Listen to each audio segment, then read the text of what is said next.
A fighter. You were a spider? Yes. I had 8 legs around me. Only 7:44. It's okay. I technically don't have to be in bed till 10.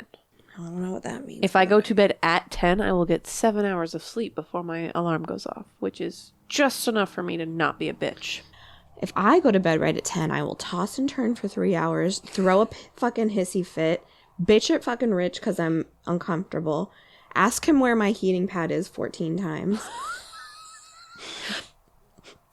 That's just if you go to bed at 10? Yeah, you should see me at 11.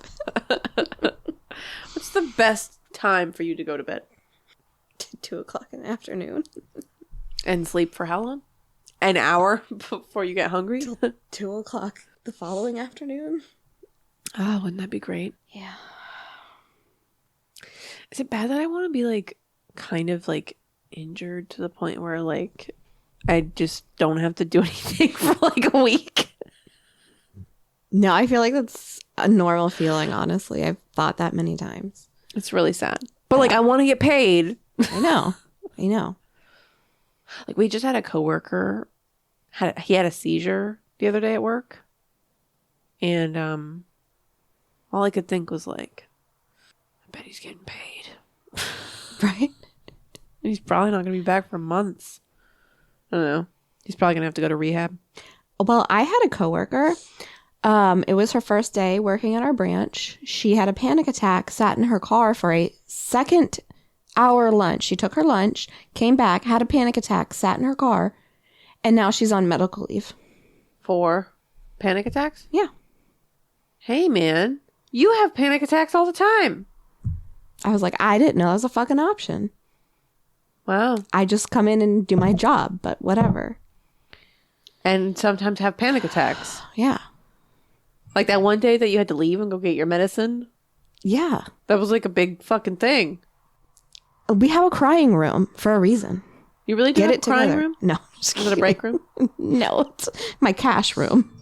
Fair. Who's texting me? Oh, it's the Cobb Squad. It's my family group. Ah, okay. The Cobb Squad, like a Cobb salad. Oh, I thought it was like when like the dogs cob and like the guy on TikTok who's like dog comes up to him every day and just like waits for him to like cob his face and like. Oh my god, that is the cutest thing. I'm gonna cob you. She'd probably bite me. She's cobbing on her arm right now. Look. She gets a little. Ew, I didn't like that noise. That's what Lucy does. She'll like go in her toy basket and like root around like, which one? Which one's good? Hi, Tamara, you're giving me this game. Stop it. The way you can do it so fast. It's creepy. I'm Tamara. I'm Rell. And this is Fearful Friends Podcast. She blew out my ears. She's found a second energy. I don't know where. Sorry. She's pulling it from me. Yeah. Just like her daughter. She's an energy vampire. No, I had like a very successful pee. And like you would only understand that if you're pregnant with a child that... I am pregnant with child. I wish you were. I have amoebas. Okay. But anyway, my kid, just this one's on my bladder. And sometimes I go pee and immediately stand up and think, well, I don't feel satisfied at all. But I peed and I felt really satisfied. So now you're just like, bam, bam, bam, bam. Yeah. Bouncing very off happy. the walls. Yeah. Wow, that's good. It's going to be a great day. It's 7:44 at night, so... Can you stop reminding me? Thanks. What's it like to have coworkers? Because I don't have any of those. Are you joking? I have You do have coworkers. You Me? have Judy.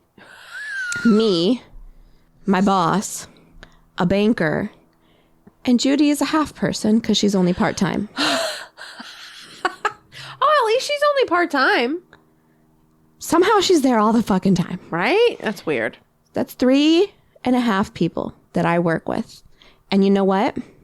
I sent out a nice little email to them today and was like, I hate all of you. Go fuck yourself. I hope you all get in a car crash and die. And Jim, I hate you the most. Judy, go fuck yourself. Hope you die, bitch. Anyway, so that's like 3 competent people. I sent out an email and I was like, hey, just wanted to let you guys know that March 7th is my last day, and that's in 58 days. So if there's anything... Get it together! Like, those other 2 people I work with, they're brand new to the company. My boss and my banker worked for other banks, and they just got out of their 90 days. Wow. So, yeah. And Judy doesn't even know where the front door is most of the time, so she can't fucking help me. She's just always looking for a lost pen. She did ask me, are there any pens at work? There's fucking pens everywhere, ma'am. I don't know. Try them. Don't write on the thermal paper. Why? Just like... Why do people not understand that? Because they're dumb. Okay. Anyway. Work. Oh, but the thing is like, I mean, if you were a civilian, I say it as if we're in the army. If you were a civilian, you wouldn't know this. But like, you work with thermal paper every day. You should know that you can't just write on it on a hard surface. You have to put something soft underneath it. I love you. Hi. God, I wish I worked with you. It would be so like, how do great. You just know things that people should know. Anyway, like, I just... Because we have been just down in these trenches for... How long have we been friends? Like 15 years? Yeah. Wow. God, I used to be young. Yeah. What's it like to have coworkers? It is sometimes real fun. Sometimes real annoying. Got a lot of different personalities going in the mix when you have to work with 60 different people a day. A lot of people I don't like. A lot of people I talk shit about right in front of their faces, and they don't even realize it. A lot of just like old men that want to explain things to me like I don't like know what I'm doing, and then they're the ones that are dumb. So there's that. Like I had this guy today. So like we had just made a bale. We have 2 pallet jacks. One of them is broken. We marked the good pallet jack with a big, big check mark because everybody keeps grabbing the broken one. Even though it's clearly obvious that it's broken because you can't push anything because it doesn't roll. So like he's trying to move the bale with the bad pallet jack. And I'm just like, hey, that's the bad pallet jack. You're not going to get very far. And he's just like, I know. And then he just like keeps fucking trying to roll it. And he's like shorter than me by like 6 inches. And he's super teeny tiny. And he's about 75 years old. And I'm just like, okay, well, yeah, you're not going to be able to push it in. Like you can pull it, but you're not going to be able to push it in the spot that it needs to go. And he's just like, I know. So I'm just like standing there watching him struggle while the good pallet jack is right next to him. Just drop the bale and grab the good pallet jack. And I'm just like, do you want me to get it for you? Because that's not going to roll very far. And he's just like, I know. And he got so mad. And I'm like, fuck you. And I walked away. Like, I'm just like, why are you making shit hard for yourself? And then you're going to get injured. And then like, the grocery team's gonna be out somebody because you're a douche. Because you did it to yourself. Because he couldn't be wrong. A woman couldn't tell him what to do. He's like that. And like every fucking day that he comes in, he has to like, it's just like, it's so funny. The grocery manager will come in and he's just like a stock boy, whatever. And he will feel the need to just like walk my grocery manager through the back room and be like, okay, so this pallet is the promo stuff that just came in. It's allocations. And this pallet right here is for resets. This U-boat is cereal. And this U-boat over here is this. And he'll just like walk him through the back room. With soap. And like soap. My grocery manager has never like stopped him or anything. And like, meanwhile, I'm just over here like, he can fucking read. Every single box has a label on it for what department it's for. You don't, it's pretty fucking self-explanatory, but he's like, he just like constantly brings up, like, I used to work at a grocery store up north, and like, they used to call us the kings of freight. They used to call us the big boys of grocery. I'm just like, bitch, you are a retiree. Like, get the fuck out of here. So yeah, you know, people like that. And I have another coworker that I get along with great. He made me rum balls for New Year's Eve that were so strong I could barely open the container. Oh my gosh. He's a great guy, though. Oh, it sounds so nice.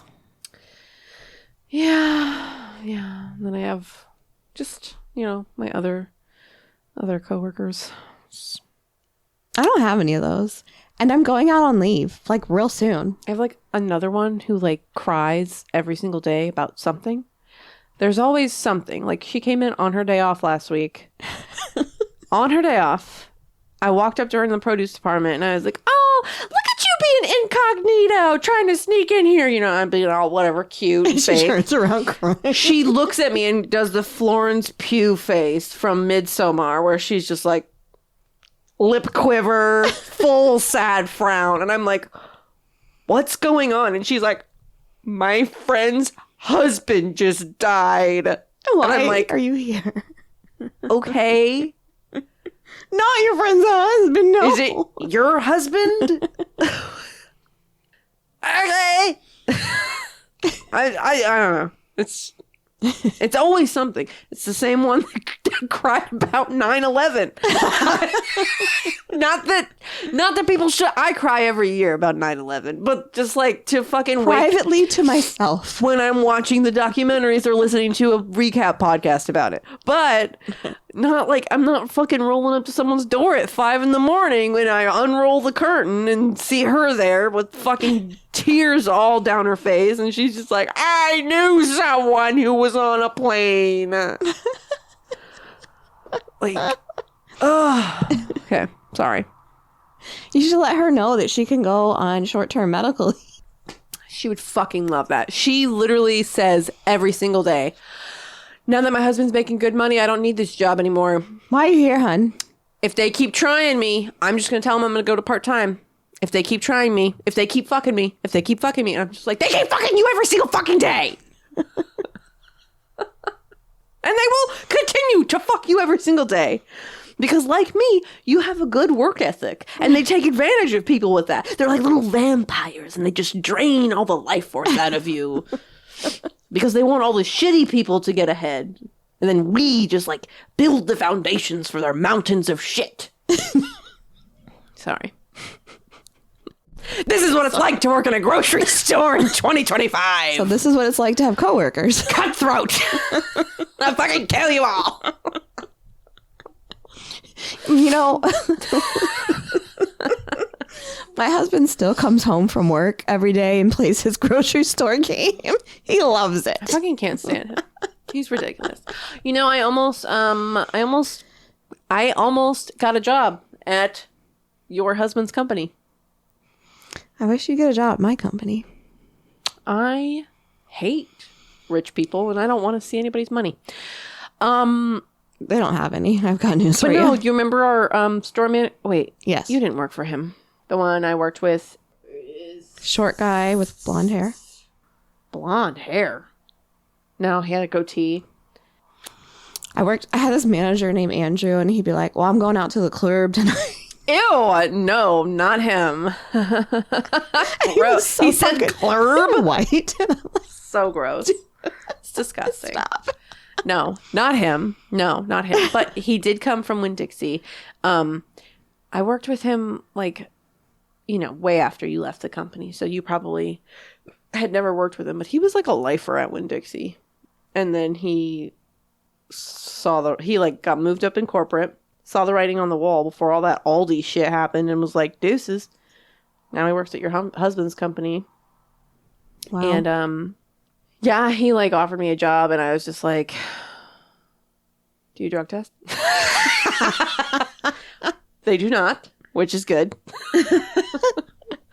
But they couldn't pay me what I make. And they were going to like pay me $1 less than what I make now, but I would have to like run a whole department with like a whole team and do like 3 times the work. And I I'm will like, say that they like the raises. well, like he was just like trying to talk to like, I don't know, his boss or whatever and be like, hey, I need her, like whatever, like she's worth every single penny, blah, blah, blah, blah, blah. And they were just like, nah, you can find someone for cheaper. Okay, well, I'm not leaving for a pay cut. No, we can find a man. Barely afford my bills now. We'll find a man and pay him that. We'll find a man and pay him that, and nothing will get done. Yeah. He's got no experience. They'll do exactly what the last grocery manager did and just walk out one day. Yeah. Because that's what you pay for. You get what you pay for. How many times did I train men for the position that I didn't get? Yeah. Too many. Yeah. Too many. It's just how it is. Yeah. I don't care. And we can fucking run circles around them. Mm-hmm. Dumb little bitches. Yeah. Sorry. Hashtag not all men, I know. But most. My husband's a hard worker, I will say Speaking that. Speaking of my fucking coworkers, though, like, I say it all the fucking... I love all of these lazy fucking men that make a mess everywhere they go because I just, like, lose my shit on them every single fucking time. Like, this is one guy in produce, and he's constantly calling me, like, every 5 minutes to come open the compactor door or, like, open the back door for him. And I scream at him every time, and I'm like, I'm done doing favors for men! And every single day, he's just like... He's like super Jamaican, super heavy accent. So he just like doesn't understand that I'm fucking with him. He's just like, I don't know what your husband do to you. I'm going to call your husband and ask him what he's doing to you. It's so great. So great. But they are really messy. And it's really upsetting because it's literally my job. I have to clock a sweep twice a day. And the second I clock a sweep, somebody comes and drags some shit into the back room, just leaves little piles of dirt everywhere. I think that's why I love you and my husband. You're both just, you have such hard work ethics. I could never imagine him doing that at work. At home. Yeah, no, at home he cleans like a meth head. Just like toothbrush in the corner, eye twitching. It's so nice to come home to a clean house, though. It must be nice. If I don't do it, it doesn't get done. And today, when I got home, I decided to read my book instead of clean. Yep. Yeah, I know. I should have washed my car since it was so overcast. We've been talking for 20 minutes. I know you have a longie. This is a podcast, Rell. We talk. I don't think anybody wants to hear me talk about cleaning or hating men. Or hating old people. Or hating rich people. I just hate a lot of people. You better be okay with it. I hate all those things, too. Oh, good. Yeah. 5. We did it. Oh, I hit myself in the face. Hit myself in the face when we high-fived. Don't know how that happened. Okay, so I got to get into my story. Okay. Okay. Oh, okay. No. Nah. That hurt. All right. So, let's bring down the silly. Oh, is this like a murder? It is the Dupont family massacre. The Paint family. Dupont. Paint. DuPont's paint? I don't know. Is it a rich family? Yes and no.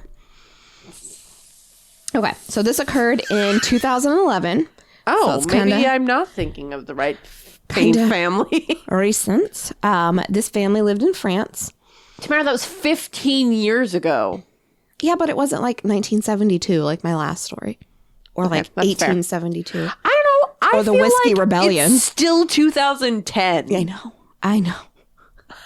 It's weird. I'm like, that wasn't that long ago. And everyone's like, bitch, it was like 12 years ago. Catch me writing 03 on the year sometimes, okay? So mentally, I'm still back in October. Yeah. Of 2024. Still, you mentioned that last podcast.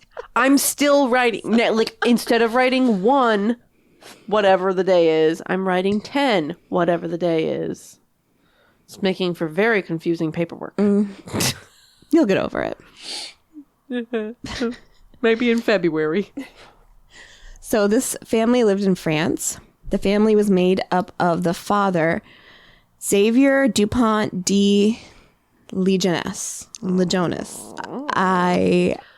Did you take French? Lee. Did you take French? Legioness. No, I didn't take French. Oh. Legioness. What Legioness. language did you take in high school? I failed out of Spanish, so I took sign language. I love sign language. Well, that's good. It involves you not speaking, so. It's a perfect class for me because I did not talk in high school. So his... Sorry. Apparently I live in the hood. They're coming after you, Lulu. They're coming to get you. Every 10 seconds. Because nobody knows how to drive in this town. Sorry, go on. God, your head is so soft. I'm going to wait until the sirens pass. Do you want me to close the window? Maybe. We might need to. Please don't spill something. Can I fucking help you? She has something to say. Sorry, everyone. Now I don't like that close because I feel like I'm going to look up and see somebody's face. Like, ah!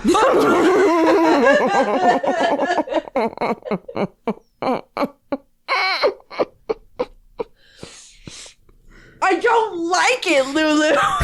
Close the blinds. She sees our reflection. This bitch.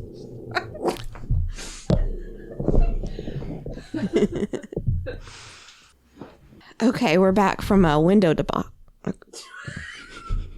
Typical. And we're back. There's a lot of things going on. I thought there was somebody staring at me. Then Lulu started growling. It was a whole thing. Yeah. Okay. Are you ready? For Dupont. Yes. So the father's name is either Xavier or Javier. I'm going to call it with an X? It is an X. So I think Xavier. I think it's Xavier. That's what I'm going to go with. He's described as a businessman, but none of his businesses were very lucrative or real. Oh, so he was a con man. He mainly lived off of his family's wealth. He had grown up in Versailles. And his father was a count. Me too. I count a lot. I count everything. They were known as a noble family. The fuck, whatever that means. Like royalty? Kind of. Like Versailles is like where the palaces are. I don't ask me questions. I don't know history or geography. Especially in other countries. Royal families. But whatever. They're wealthy at the time. Right on. Whatever all that means. They are wealthy. Xavier 15 years ago. Wealthy. Yes. Xavier was described as a kind family man. Oh. The mother's name was Agnes. She was a teacher at a Catholic school. And she's described as religious and kind. Okay. The oldest child was Arthur. Xavier wasn't his dad. Agnes had gotten pregnant by another man before marrying Xavier. Her and Agnes were together, and then Xavier left, went to another country. Agnes moved on, met this other man, and then Xavier comes back, and she's like, oh my God, the love of my life is back. And they got back together. It's just so cute. It was like, will you wait for me when I'm in prison? And she was like, yeah. But then she doesn't. And she gets pregnant. It's kind of like that. Except I think he was just, I don't know what he was doing. Wasn't in prison that I know Babe, I just need to go find myself. Yeah. You wait for me, right? But was unheard of for noble families. He basically adopted Arthur. Even in the 90s when this happened, it was like faux pas. So much drama. The second child was Thomas. He was born in 1992. So we're basically the same ages as these kids. Oh my God. Who were massacred. Oh. Great. Anne was the third born in 1994. And in 1997, the youngest child, Benoit, was born. Isn't that a sandwich? Benoit. I don't know. Isn't that a sandwich is the title of the episode. Perfect. So in April of 2011, Neighbors became concerned because the house's shutters had been closed for quite some time. So, like, in Florida, we think of shutters as, like, hurricane shutters. Protection. But these were, like, pretty fancy, like... They're mostly decorative. Yeah. If you close a shutter, you're murdering your family. Obviously. Yes. Yeah, they were decorative.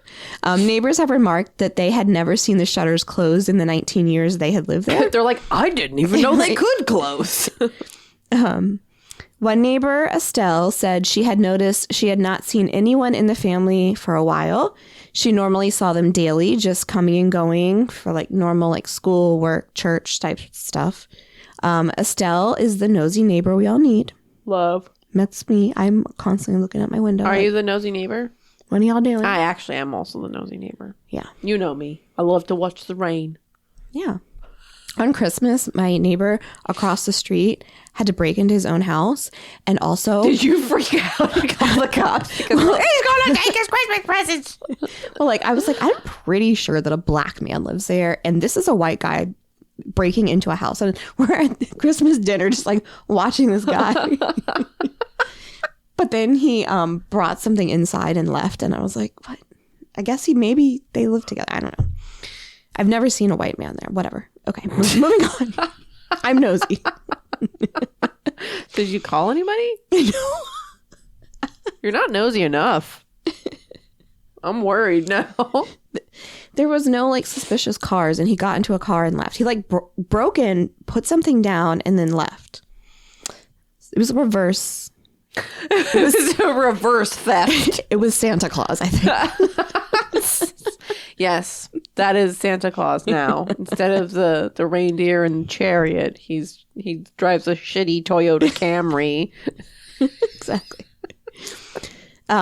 Estelle also noticed a sign on the mailbox that requested all mail be returned to sender. Reddest of red flags. Some would say magenta. Yes. So this didn't sit well with Estelle, and she called the police, who made their first check on the family on April 13th. Obviously, there was no one home, and the doors were all locked, so they got a locksmith to come open the house for police. Could not have been America. There was no sign of the family or their 2 dogs. The house was all in place, nothing alarming that looked like a struggle or anything. Police were not concerned and did not open an investigation. I'm worried. Where are the dogs? Family noticed that only one of the family's cars were gone, and this was a smaller car that would not have fit all of the members of the family, let alone 2 dogs as well. Yeah. After this, friends and family received an 8-page letter in the mail from Xavier and Agnes. The letter explained the family had connections in the U.S. and had been caught as spies in the U.S. and were forced into witness protection for their safety. If we catch people as spies, we're not giving them witness protection. Right. Aren't they going to like Guantanamo Bay or whatever? Unless the way they worded it was like they are spies for the U.S. It didn't make sense or that would make sense, I guess. I don't know. Okay. The letter said they would not be able to contact anyone for a long time and their identities would all be changed. Other people reported that before they had left, the family told them they would be moving to Australia in the future. The letter stated that they told some people this to throw them off.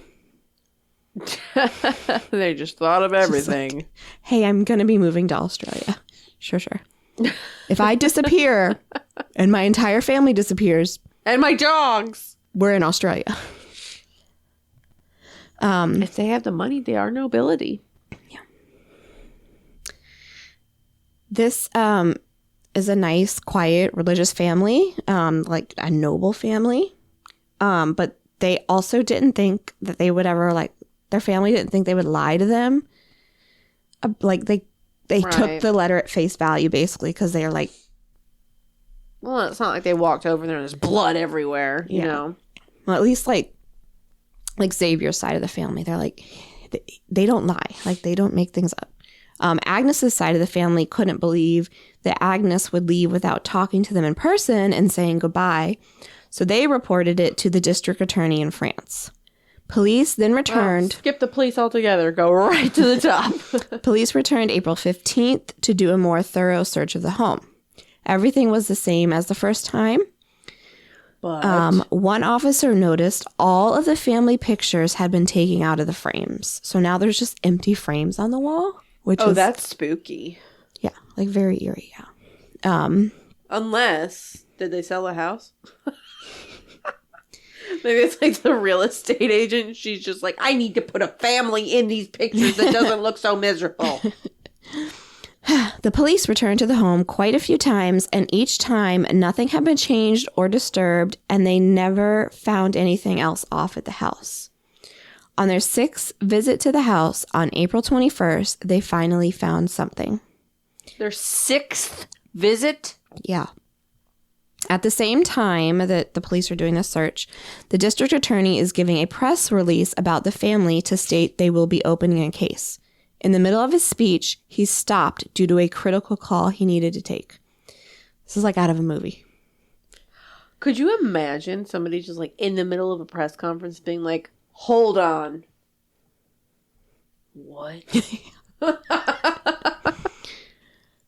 The call was from the police who had been searching the house.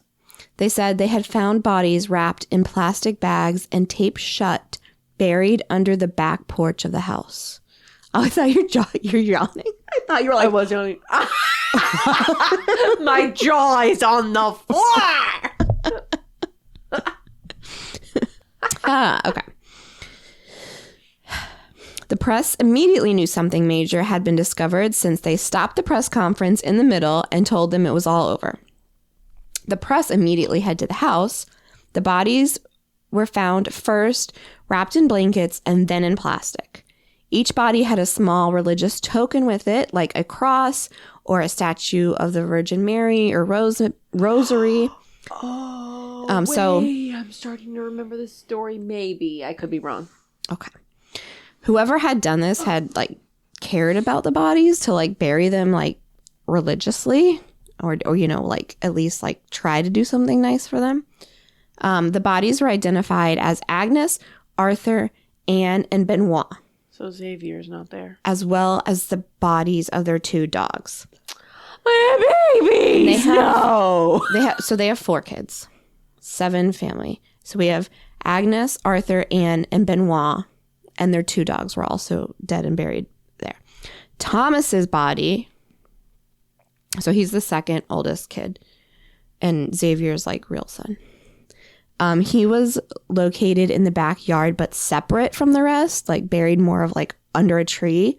Even though that there was like more than enough room for him to be buried under the porch with the rest of the family. So was this like one big mass grave? Those like dug a giant hole, put everyone in it, and then it wasn't like, 5 separate graves or whatever. Yeah, no, they were all buried together. Wow. So that just leaves Xavier. The family held funerals for the 5 other members of the family on April 28th. I already know what happened. Yeah. 1,400 people attended this funeral. Later, in a medical posting group online, and then I wrote, what's it called? Like a forum? Forum? A medical. It's like my my morbid group on Facebook. Literally, I think it was Facebook. the day after some big shit happens in the news, everybody goes on there and they're just like, anybody got video? Yeah, so there was like a medical forum online, and a post was found from Agnes. So this was like a post she made like in the past, who was talking about medical issues her and Xavier were having, and how Xavier had mentioned that it would not be sad if the entire family was killed. Dun, dun, dun. Sounds to me like he is going through some shit. Yeah. What was she doing? Just, She was a part of those medical issues. Yeah, I don't know. Okay. Xavier is, he now obviously becomes the prime suspect, and an international warrant is issued for him. The family's in complete disbelief. There's no way that they can accept Xavier did this to his family. And you said Xavier he had a bunch of failed businesses. He was the one riding on the coattails of his family's money. Yes. Okay. So he didn't have any money of his own. But so family annihilator but kind of makes sense. everyone loved Xavier. Everybody always loves a family annihilator until they annihilate their families. That's the whole deal.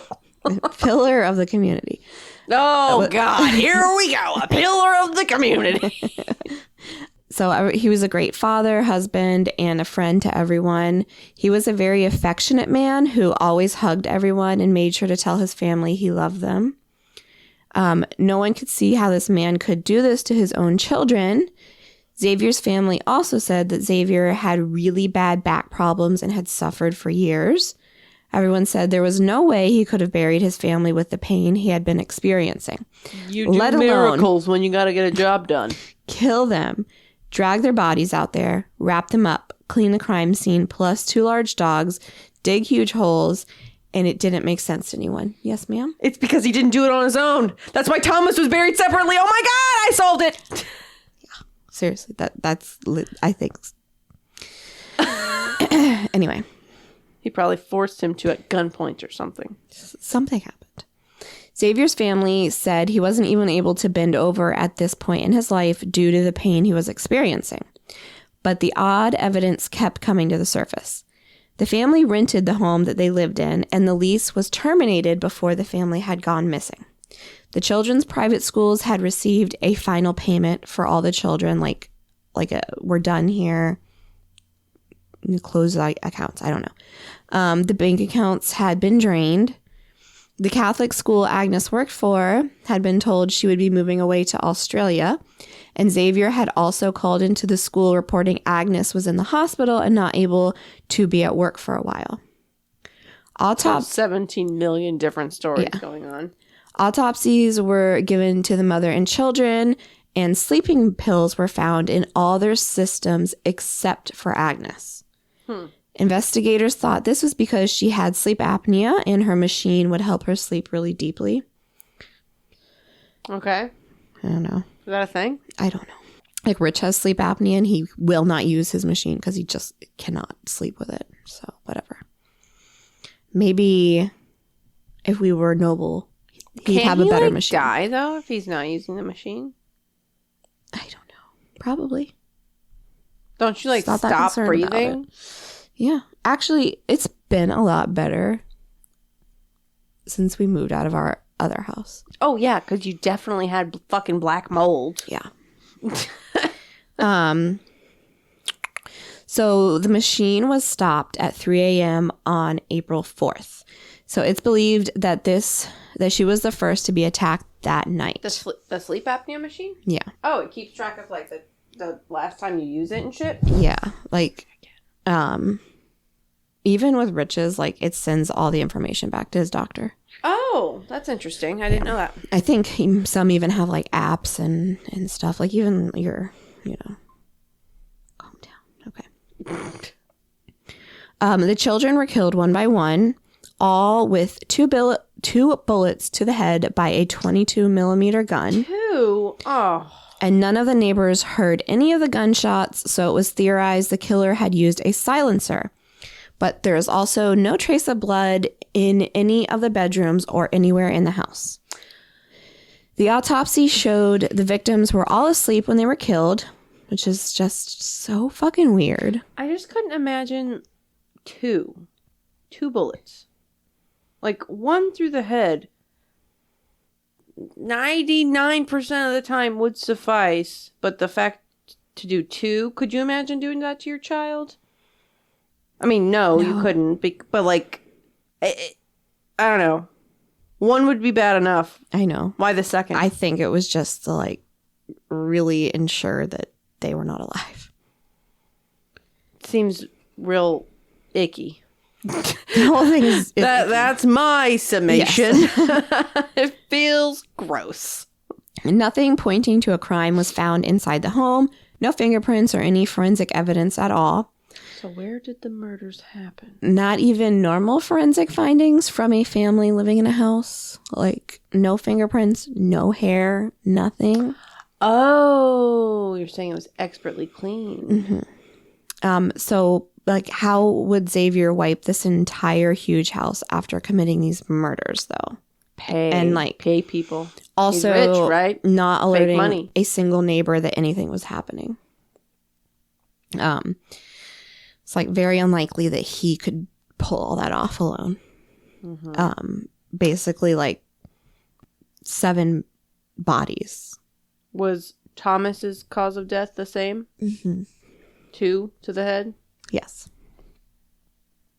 Sleeping pills and everything.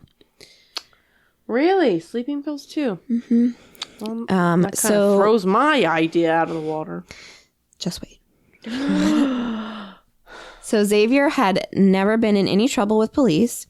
He was just a beloved family man, and no one who knew him could fathom how he would be able to pull this off. They always are. Also, by killing off his family, he was ending the family line, which is very important to these, like, quote, noble families of Versailles. It's important to, like, families now in America. It's stupid. Investigators were also baffled by the whole thing.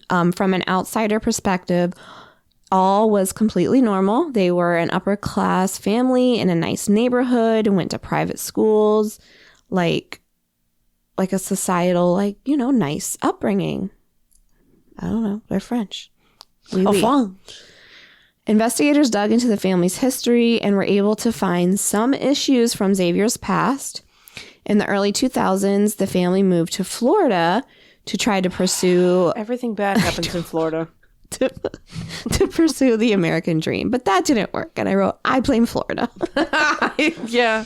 And I can say that because I'm born and raised in Florida. I can say it because I just fucking hate Florida. How about that? I hate it here. When I was driving over to your house, I saw this car and it said on the back, country girl shit. And I'm like, country girl shit? I'm like, what the fuck does country girl shit mean? I'm like, this is so stupid. And then I go and pass and it's a man driving.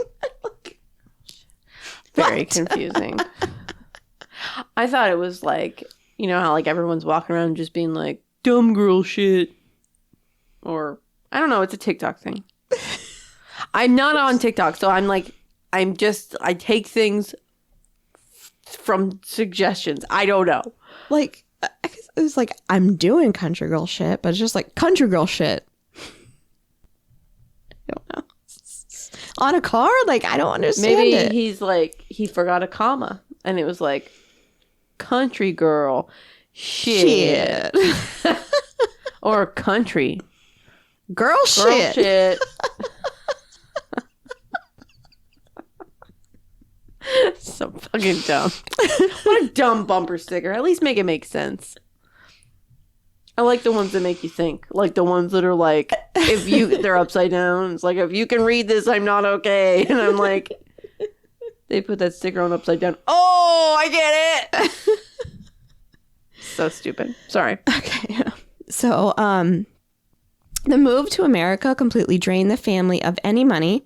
And they were in America. Yeah, and they were in serious money trouble and huge debt to the point that when they moved, welcome to America. This is the fucking dream. They were being served court papers by creditors. Yeah.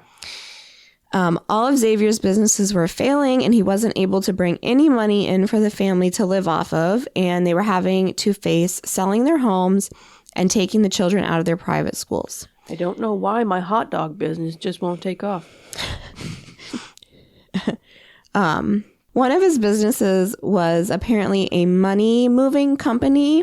So money laundering? To move money to other Western countries Union. Without being traced. Yeah, that's money laundering. No wonder it failed. Or as I like to refer to it, non-federally regulated funds transfers, or money laundering, or hiding funds of income, or simply put, illegal.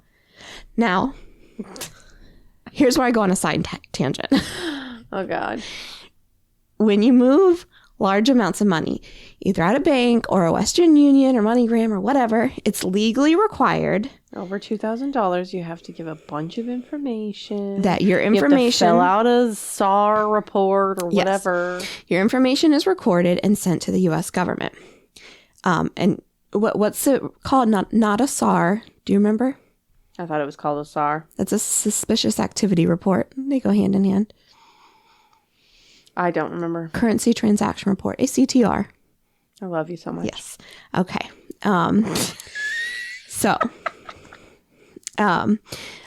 You would not believe the amount of people who freak out when I tell them that I have to fill out a CTR. Yeah. They're insane. And every time. So just so everyone knows, this is like completely normal. Okay. This is just a normal thing. It's something that we do every single day. It's just normal. I feel like you're doing a PCA on CTRs. I am. Unless you're doing something illegal. It should be of no concern to you. You shouldn't care. Because guess what? The government tracks your fucking income. They know how much is in your bank accounts. They know when you write large checks. Like, we just need to put like just one extra piece of paper because you're doing cash. Okay? Doesn't matter. Your bank has all your information. We have your address, your driver's license, your social security. We know where your direct deposits come from. We just need to make sure you're not like funding ISIS or Yeah, whatever. thank you. You know? Thank you. Like, okay. Like, we're not reporting. Can I please send $6,000 to Al Qaeda Inc. Sorry. Did we still do stuff like that back in 2011? Yeah. Yeah. Oh, yeah. Like, we're not reporting your income to the government. Like, people are so concerned that because we have to do this report, they're going to get charged on their taxes. I'm like, it's already your money. Yeah. You've already paid taxes on it, unless you haven't. This is for money laundering purposes, you dumb fuck. Yeah. This is, but it is your money. You are allowed to do whatever you want to do with your money unless you're doing something illegal. Why do you fucking care? Normally all I ask is I just need an occupation. I don't ask what your occupation is. I just say I just need to list an occupation. Tell me whatever the fuck you want to tell me. You don't even have to prove it. Yeah. I'm a clown. I make big bucks. So anyway, like, and then you're being weird, which just like, now I have to fill out. Yeah, and you're like, berating this poor person that has to get this documentation. Yeah, and now I have to fill out. Remember when I got written up? Oh, you weren't working with me. Remember when do you remember I told you I got written up, but from like basically helping this guy do fraud with Western Union because you were helping him structure his money? Yes, because I was so scared. He was so like, I was still green, Yeah. I was still new. And he was so fucking like abusive with his words. He like called me stupid a million times and he's like, why can't you do this? And he was like yelling and I just like wanted to get him to go away. So I just fucking did what he wanted just to get him to fucking leave. And that's why we have the suspicious activity reports. That's I was why trying to fill that out. That's why they go hand in hand with these CTRs now. Yeah. Had to do one today. Anyway. Only time I've ever been written up. That motherfucker. Never happened again. So anyway, like 99.9999000% of the people are not doing illegal things with your money. Just being like stupid and annoying. Stop arguing with a bank teller. Like, we don't give a shit. No. You see a lot of money pass through the place. It's just like, we are a federally backed place and we just have to follow fucking rules. We don't fucking give a shit, which is why I don't ask you what is your occupation. I need to list an occupation. I need to know what this money's going to. It's my whore from overseas. I have to pay for her vaginal reconstruction. That's another thing. Like, there's like romance scams and I need to like try to protect you because that's like my job. Okay. They don't care. Like, maybe there are a lot of dudes that get turned on by the scam. Yeah, well, I still have to try. I care a little bit. Maybe you should stop. Let them spend their money. So, the fuck were we talking about before I got on my little soap? box tangent. Obviously, the finances. Xavier. His businesses sounded like they were trying to avoid federal regulation, or whatever, like the French equivalent. He was literally trying to make money laundering a legal business. Yeah. So yeah, he was trying to move dirty money around, which is what it sounds like to me. I'm just assuming. If anyone is working in banking, is looking to hire someone in like government reporting or like fraud investigation or like back office review, this is my official application for that position, because those positions are few and far between. But that's like my bread and butter. I like love it. You actually really do. You love the drama of it. I eat it up. Like I live to find illegal activity. Like account takeovers. You do have a nose for it. Yeah, no, seriously. Like, what is that? That's fraud. Sounds like fraud. Oh my God, I hate you. Like, seriously. I deal with criminals every single day. So why don't you apply for this job? Oh, I have. This podcast right here doesn't count as an application. No, this is my official application. That's not hireable. Like, also, they're going to listen to this application and be like, Tamara doesn't know how to say the word coincide. Like, I don't know. Never. Let me just think of a random word. Sometimes there's just too many consonants and it's hard to get out. Coincide? Anyway. All I'm saying is if you go into a bank and they ask you for your driver's license, stop just don't be mean. Fucking being angry about it, because it's just the rules. It's just the fucking rules. And like, if you want to live in this society, then you have to fucking follow the rules. Right. Because like I deal with criminals every single fucking day. So we have rules. Rules are made that we implement with every client across the board. Not just you. To stop criminals. We do this. It's everybody.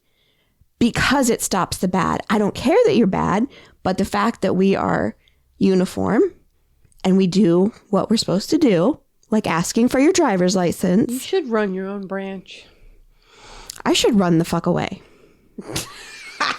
Anyway, if any banks want to pay me $85,000 a year to keep your clients and your products safe, I'm your girl. Bank funds will be safe. Your clients will be safe. Because I know. She's so intense right now. I'm so scared. Mm-hmm. You want to see all my thank you notes from clients who I've fucking saved their fucking livelihoods? That's your resume right there. Save those thank you notes. Mm-hmm. Like I see fraud with my eyes closed, okay? $85,000. Challenge accepted. Anyway, I'm going to try to defraud her. No. You'll never see it coming if it's me. You'd be better off trying to rob me. Because then I'd just be like, You'd be like, it's Santa again. tight, bro. You want this money?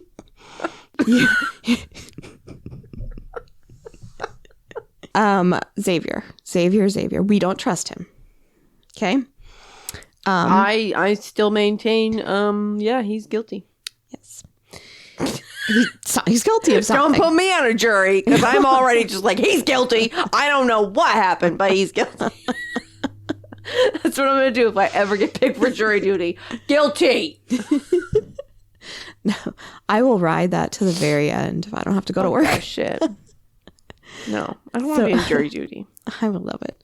So Xavier was a proud man and kept all of his issues a secret. And now he's being outed as a failure professionally, and he's like financially struggling and everyone's finding out. Does he have a micro penis? I didn't look. I could Google. Right there. I could Google that. That's probably where all the failures started.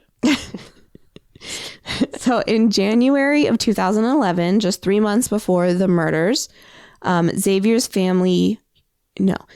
father, Hubert, had a heart attack and passed away. Oh, did he now? Mm-hmm. This was very sudden and obviously a shock to everyone. But Hubert's neighbor says that when Xavier went to clear out his father's house, His main concern was a ring Hubert owned that was worth, quote, a lot of money, and looking for money Hubert might have hidden in the house. Those are the only two things he cared about. Sounds to me like Hubert didn't die of natural causes. The neighbor noted that as weird. I mean, like, I don't know. Like, it shouldn't be your main concern, but also, like, if it were me, I would be like, I know my mom hides money in books. And also... Yeah, tell the world. She has, like, more books in a library at her house, so... There's $1 in every book. And, like, also I'd be like, I need her wedding ring. And, like, then I'd be like, the rest of this shit can go. Like, I don't want that. But, like, he's there to clear out the house. Yes, but you would be mourning. Yes. You know, you wouldn't be like... Yeah. Fuck that slag. Yeah. I'm just here for the books. So, more red flags, Xavier. He didn't find the ring or money, but what he did find in his father's home was a 22 millimeter or 22 caliber. I don't know about guns, but guns, like the murder weapon. It was the same. Yeah, 22 caliber. It was a 22, whatever that means. I don't know. I almost said caterpillar. 22 There was caterpillar. 22 caterpillars in the house. It was the cutest gun in the world. They were worth so much It's gonna money. turn into a butterfly. Okay, so he finds a gun, and it's just like the gun used in the murders of his family. So signs point to Xavier as the murderer. He's obviously the main suspect, and he's also missing. Before Xavier found his father's gun, he had never had any interest in weapons, but the next month, in February of 2011, he got a gun license and began to take his sons to the shooting range so they could all learn how to shoot. So this is 2 months before the murder. In March of 2011, Xavier bought a silencer for the gun. Oh, I wonder why he would need that. What's the point of a silencer? Xavier's not a hunter. No. You don't have to worry about scaring away deer. I don't think you even use silencers for deer hunting. That's the only reason I could think of it. That's the only legal reason I could think of. Yeah, I don't know if silencers are typically sold for hunting. But again, like, I'm not a gun person. I don't give a fuck about guns. Investigators are like, well, ding, ding, ding. Neighbors didn't hear any commotion from the house on the night of the murders. Sorry. I should do it in a French accent. Dinner is. Is that good? I'm losing you. I'm tired. Investigators also think it's odd that Thomas's body was buried separately from the rest of the family, especially since they noticed there was enough room for his body under the porch with the rest of the family. Yeah. They theorized Thomas was not killed at the same time as the rest of the family members. They found out he was actually away at university the Sunday night of the murders and came back to the house on the Tuesday after. Xavier had messaged Thomas and told him that his mother had been in a bike accident and was in the hospital. Thomas told this to one of his friends at school, and that's how investigators found out why he went back home.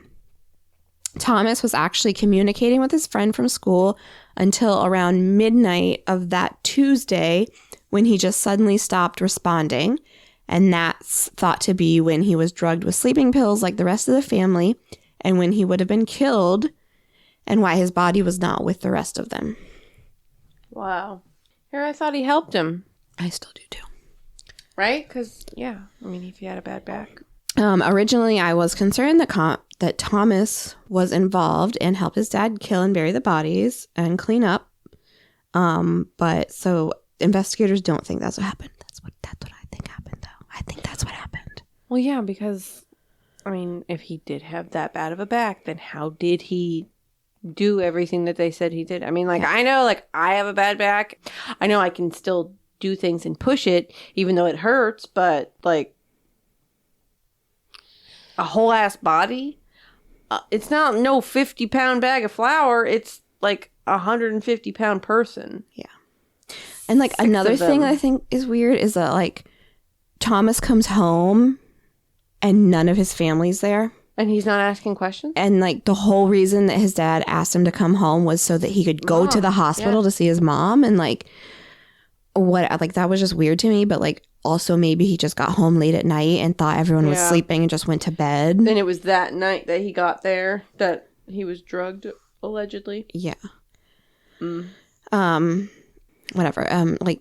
This is a mystery, so we don't know. We don't know? Investigators think Xavier might have wanted to spare Thomas because he was Xavier's oldest biological son, and he would be left to carry on the family name. But after Xavier killed the rest of the family, he realized he couldn't put Thomas through the grief and leave him with no family. I know. We both just rolled our eyes so very deeply. That's not your choice, Xavier. No. You don't get to decide whether grief is too bad. Like, you killed his family, sir. Fuck. Better kill him, too. So weeks have gone by since the murder, and investigators are coming to all these conclusions, but Xavier is still nowhere to be found. A lot of times, family annihilators take their own lives as well. Yeah. Not every time, but I think they said it was like 98% of the time. They also kill themselves. Some think that they are above it all and they can get away with it, but police investigators are now on a manhunt for Xavier, and who knows if they were looking for a man on the run or a body. April 22nd, they find Xavier's missing car at a hotel in the south of France. This was one day after they had found the family's bodies. This car was really far away from the family home, but Xavier had 3 weeks on the run before law enforcement even knew something had happened. And he didn't even make it out of France? The car didn't make it out of France. Oh. And he was in like the south of France. France big. What? Is France big? France is about the same size as Spain. That doesn't help me at all. Germany. It doesn't help me at all. All those like European countries. Compare it to U.S. states. I know. All the U.S. countries, all of those European countries are smaller when you compare it to the United States. Yes. Anyway, where was I? So they work on a timeline of Xavier's whereabouts. Friday, April 1st, Xavier is seen buying cement and a shovel. Also, on April 1st, the oldest child, Arthur, was supposed to pick up his paycheck from the pizza restaurant he worked at. Oh, how wholesome. He never came in, and his boss had noted that it was weird that he just, like, didn't come in and get his pay. I would have tried to bring it to him. Investigators think Xavier convinced Arthur not to go for some reason to get his paycheck. Remember, the family is believed to have been killed Sunday night or early Monday morning on April the 4th, based on when the mom's machine went off. Yeah. So Saturday, April 2nd, Xavier buys 4 large bags of lime. Ugh. The theory is that the lime is used by murderers to prevent decay and smell of rotting corpses, allegedly. Okay. April 6th, Xavier is seen outside the family home by a neighbor. On the 10th of April, Xavier leaves the family home and travels to La Rochelle, where he is seen on a restaurant CCTV, and his credit card is used to pay for a night in a hotel. And then he travels further south on the 11th. Xavier is taking his time and not appearing like someone who's on the run. He's just traveling around leisurely. At this point, no one even knows anything has happened to the family. He's not hiding, and he is using his bank and credit cards, so there's a paper trail of all of his movement. He was last spotted April 14th at the hotel where his car was found, and he's seen on CCTV carrying a large bag investigators believe hold the gun he used to kill his family. I don't know why. Don't ask me. Xavier walked into the woods by the hotel and is never seen returning back. So that's what they see on CCTV. He just walks into the woods from the hotel where his car is found. Whoa. Remember, the neighbor called the police and they did their first unsuccessful search April 14th. And then they didn't find anything further until the bodies were found on April 21st.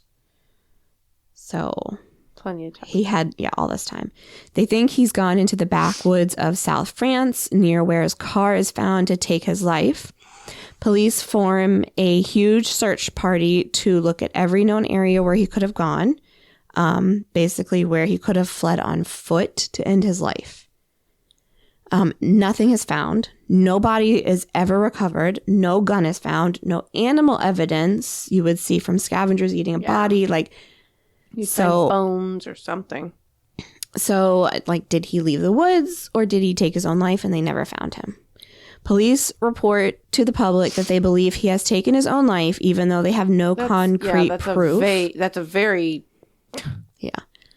It's wild. They're just tying it up in a neat little bow. Right, but then, the public is going to be like, okay, well, he's dead now, so I get to be off guard, and I'm not looking for this guy anymore. Right. When he should be, fugitive status. Yeah. Posters on the walls everywhere in case people see him. Right, yeah. No, they're a murderer on the loose. Yeah, basically. A family annihilator. No, he killed himself. He's fine. Xavier had put together a lot of work to throw police off his tracks, as well as family and friends, by writing that letter. The work alone in the house to get rid of all the evidence of a brutal crime scene and then hiding the bodies shows how much thought he had put into this crime and how he was buying himself time. Sounds like he hired a professional team to get rid of the evidence in the house. Maybe. Since April 14th, there has been no trace of Xavier. He has not traveled to any other countries under his name. It's easy to get a fake passport, apparently. Or he used his bank or credit cards, but they also had mentioned that they were pretty much cleaned out, all his bank accounts. Yeah, you said that they were drained. He probably just took all the cash out. Yeah. Police have no leads to where he could be. He could have just taken a new identity, and he literally had a business involving money movement, to avoid government interaction. So he knows how to do this secretly. Yeah. And he was in the south of France. So if you look at a map, Spain is right there. Here's France. Here's Spain. Here's the balls. No. What's that ocean? What's the sea called? The Mediterranean Sea. The Mediterranean. Italy is over here. It's a small area. So he could go into any one of those countries. Yeah. And then also when you cross the Mediterranean, the entire continent of Africa is there for you. He could have gotten onto a cargo ship or something like that and crossed into any other country. And in Europe, there's also freedom of travel. And I think of that similar to crossing state lines in the United States is what they have in all those European countries because they're so small. You're not tracked when we need to go to Canada or we need to go to Canada. And you have passports and stuff, but they don't stamp a passport every time you go from if you're driving from France to Italy or whatever. Not that I've traveled or know anything about this. I don't know shit all about it.